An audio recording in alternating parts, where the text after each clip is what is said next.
பாக்குறதுக்கு மிக அழகா இருக்கும் இது, ஆனா பயமாவும் இருக்கும். தேவயானி கூட ஒரு 4 டைம் 3 டைம் வந்திருந்தா பெரிய விஷயம். பாம்பு தன்னை மேல இருந்து தப்புன்னு தன்னால விழுவும். அப்புறம் சின்ன கொசு இருக்குது இல்லையா, அது கடிச்சாவே தேவயானிக்கு ஃபுல்லா வீங்கிடும். அப்படியெல்லாம் வெளியில வரமாட்டாங்க. ஃபுல் அண்ட் ஃபுல் ஆர்கானிக்கலான விஷயங்கள் தான் நாம பண்றோம். இதுதான் முந்திரி பூ பழம் இது ஒரு வேகம். சந்தன நாத்து தானா விழுந்து முளைச்சுக்கிட்டே இருக்கும். இது அத்தி இருக்காது, சப்போட்டா, இழந்த பழம்.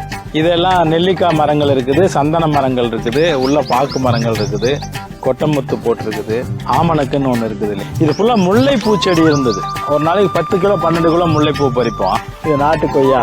இதுதான் ஸ்டார் ஃப்ரூட். இங்க செம்ம ஆக்சிஜன் இருக்கும். கொஞ்சம் உடம்பு சரியில்லாதவங்க கூட இங்க வந்தா சரியாயிடுவாங்க. நாம அந்த பீட்ரூட் கொய்யா மரத்துல இருந்து ஒரு கொய்யா காய் எடுத்தோம், கட் பண்றோம். பீட்ரூட் மாதிரியா தான் இருக்கும். கொய்யா மாதிரியே இல்லையா சார் இது?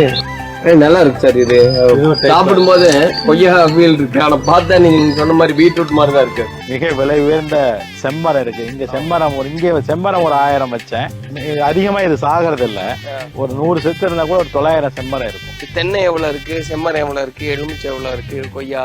தென்னை 400 வச்சேன், 1-2 சாகும் அப்படின்னு சொல்லி எப்படியும் ஒரு 50 செத்து இருக்கும். அதுக்கு மாற்று வைக்கணும். கரையோரம் அந்த மாதிரியான இடங்கள்ல செம்மரம் இதெல்லாம். குவான்டிட்டினா எவ்வளவு இருக்கும் சார் மொத்தமா? செம்மரம் 1000 நட்டேன் சார். ஏன்னா இதெல்லாம் நடுறதெல்லாம் வந்துடாது, அதனால அப்படி நடுவோம். சில சமயம் வந்துரும். ஊடு பயிர் அப்படின்னு சொல்லுவோம். இப்ப கொய்யா 400 வச்சிருக்கிறோம்னா தென்னை 400 கொய்யா 400 ஒரே 4 ஏக்கர்ல வைக்க முடியாது. தென்னை வளர்ற வரைக்கும் இந்த கொய்யா பலன் கொடுக்கும். தென்னை வளர்ந்து மேல வந்துருச்சுன்னா, கொய்யா மேல நிழல் கட்டிடுச்சுன்னா கொய்யா பூக்காது. இப்ப நீங்க பாருங்க, பெருசா கொய்யாக்கள் மகசூல் கொடுக்கற மாதிரி இல்ல. முதல்ல நாங்க ஒரு நாளைக்கு 50 கிலோ பறிப்போம். ஆக இது ஒரு ஊடு பயிரா நம்ம பண்ணுவோம். ஓரத்துல எல்லாம் லெமன் நட்டுருக்கிறோம். லெமனும் பெரிய செடி மரம் ஆகிறதுக்கு ரொம்ப டைம் எடுக்கும். ஒரு 10 வருஷம் ஆயிரும். அப்ப செடிகள்லயே தான் அது இருக்கும். அந்த செடிகள் வளர்றதுக்குள்ள நம்ம செம்மரங்கள் வளர்ந்து மேல போயிரும். பாருங்க, செம்மரங்கள் எல்லாம் மேல தெரியுது பாருங்க. செம்மரங்கள் மேல வந்துரும், எல்லாத்துக்கும் மேல. அது மாதிரி பாக்கு மரம் நம்ம லேட்டா தான் நட்டோம். பாக்கு மரத்துக்கு நிழல் வேணும், ஆனாலும் அது தடன்னு வளர்ந்து தென்னை மரத்துக்கு மேல போயிரும். இதுல ஏதோ ஒண்ணு பலன் கொடுக்கும், ஒண்ணு கொடுக்காது. அதெல்லாம் பின்னாடி பாத்துக்கலாம். நம்ம வேலை மரங்கள் வைக்கிறது. பலன் கொடுக்காது அதோட வேலை. அதை பத்தி நம்ம கவலைப்படக்கூடாது. சோலார் பாக்குற பேனல், சோலார் இது 10 HP கவர்மெண்டோட நம்ம விவசாயிகளுக்கு கொடுக்கற அந்த விஷயம். சென்ட்ரல் கவர்மெண்டோட ஸ்கீம் இது. மினிமம் இது ஒரு 25 lakhs மெட்டீரியல் இது எல்லாம்.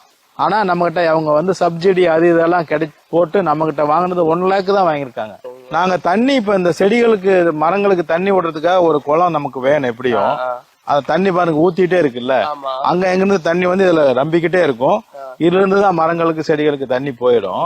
அப்படி இருக்கும் பொழுது நாங்க அதை பாதுகாப்பா அந்த இலைகள்லாம் உள்ள வலை போட்டு வைக்கிறோம். வெறும் தண்ணியா இல்லாம அதுக்குள்ள மீன்கள் எல்லாம் கூட விட்டு இருக்கிறோம். மீன்களுக்கு பாதுகாப்பா வளையாது. மீன்களும் பாதுகாப்பு தான். ஏன்னா இந்த குக்குகள் மீன்களை கொத்திட்டு போயிடும். நான் இந்த இடம் வாங்கும் பொழுது எனக்கு 1.25 லட்சம் ரூபாய் இருந்தது ஒரு ஏக்கர். 2 லட்சம் கூட இல்ல. சரிங்களா? அப்ப இந்த வந்த நண்பர்கள் பாத்தீங்கல்ல, அவங்க எல்லாம் எதுக்குடா இங்க போய் வாங்கினேன், உடக்கா கூட முட்டை விடாது, வேற பக்கம் நல்ல இடமா பார்த்தாண்டா உடக்கா கூட முட்டை விடும் அப்படின்னு சொல்லி கிண்டல் பண்ணாங்க.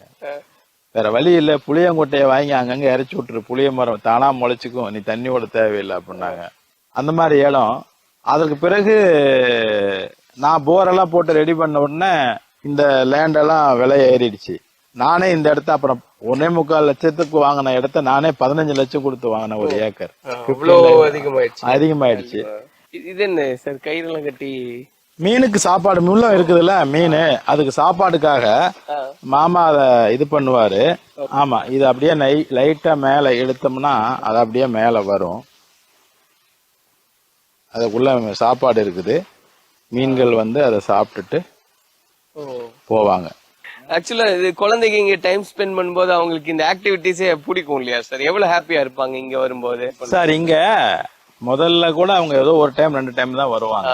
பாக்குறதுக்கு மிக அழகா இருக்கும் இது, ஆனா பயமாவும் இருக்கும் இல்லைங்களா? அடர்ந்த காடு, அடர்ந்த ஒரு வனம் மாதிரி இருக்கு. பயமாவும் இருக்கும். தேவயானி கூட ஒரு 4 டைம் 3 டைம் வந்திருந்தா பெரிய விஷயம். வரமாட்டாங்க.